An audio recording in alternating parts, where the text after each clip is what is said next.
Lesson 16th, Kalam's childhood. Every child is born with some inherited characteristics.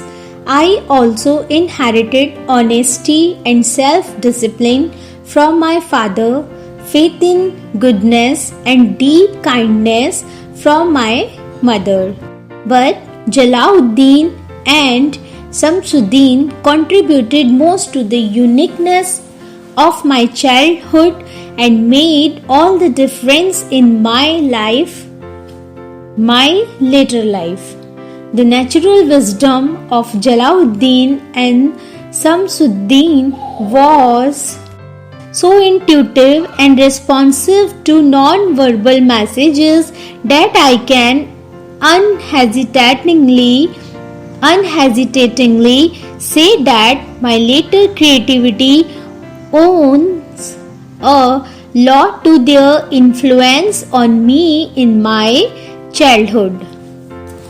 I had 3 close childhood friends, Ramanatha Sastri, Arvindanandan and Sivaprakashan.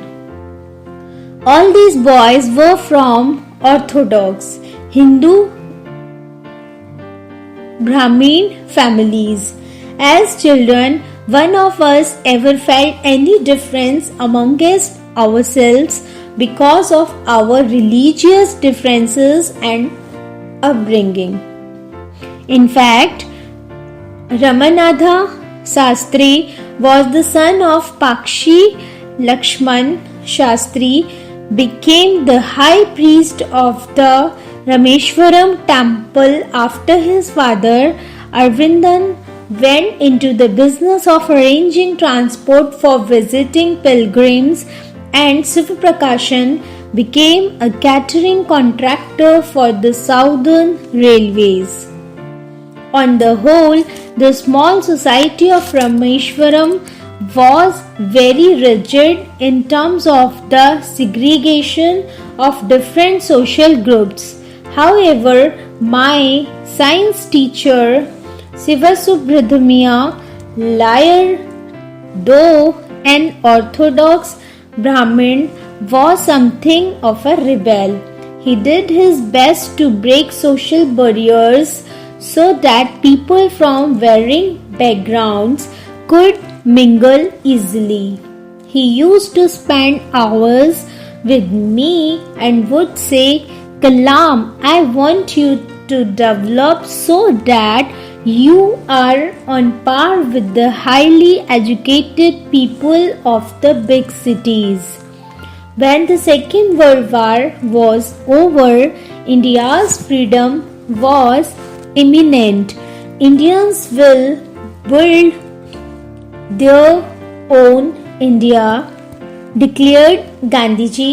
The whole country was filled with an unprecedented optimism. I asked my father's permission to leave Rameshwaram and study at the district headquarters in Ramanathapuram.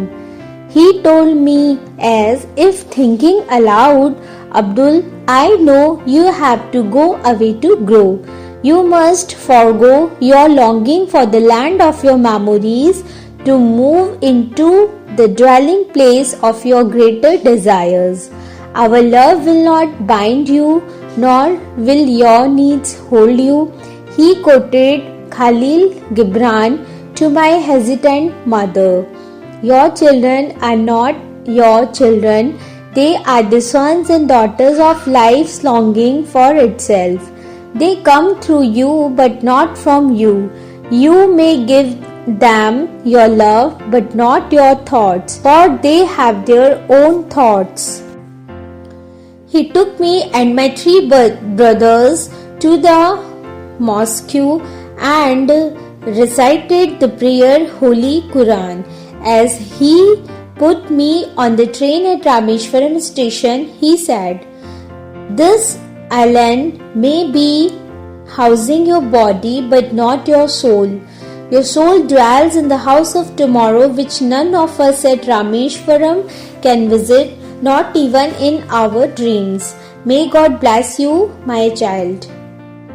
Samasuddin and Ahmad Jalauddin travelled with me to Ramannathpuram to enroll me in Sachwat High School and to arrange for my boarding there.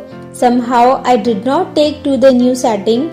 The town of Ramannathpuram was a thriving town of some 50,000 people, but the order and harmony of Rameshwaram was absent.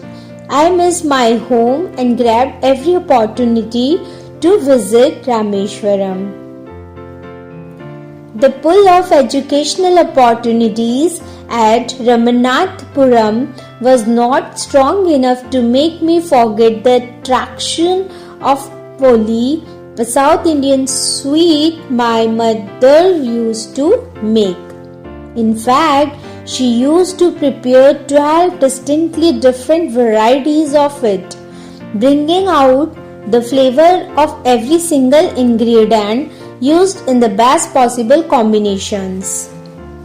Despite my homesickness, I was determined to come to terms with the new environment because I knew my father had invested great hopes in my success.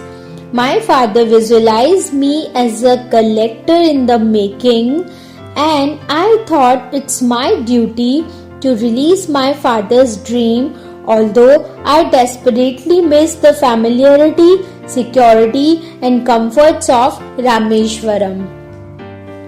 Jalauddin used to speak to me about the power of positive thinking, and I often recalled his words when I felt homesick or dejected. I tried hard to do as he said, which was to strive to control my thoughts in my mind and through these to influence my destiny. Ironically, that destiny did not lead me back to Rameshwaram but rather swept me farther away from the home of my childhood. APJ Abdul Kalam. Word meaning: inherited, derived genetically from one's ancestors. Orthodox, traditional. Par, average. Unprecedented, never before. Segregation, separation, that is force. Eminent, about to happen. Optimism, full of hope and confidence. Thriving, grow rich. Grab, attract the attention of. Let's learn grammar.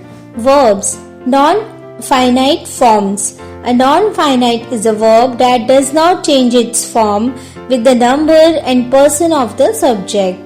The infinitive. It is the base form of a verb, often followed by to. Sometimes it is used without to, and then it is called a bare infinitive. Need, dare, make, bid, etc. are bare infinitives. The following verb of perceptions like feel, watch, hear, see, know are also bare infinitives. Use of the infinitives. We can combine two or more sentences by using infinitives. It is called synthesis. Examples: I went to market.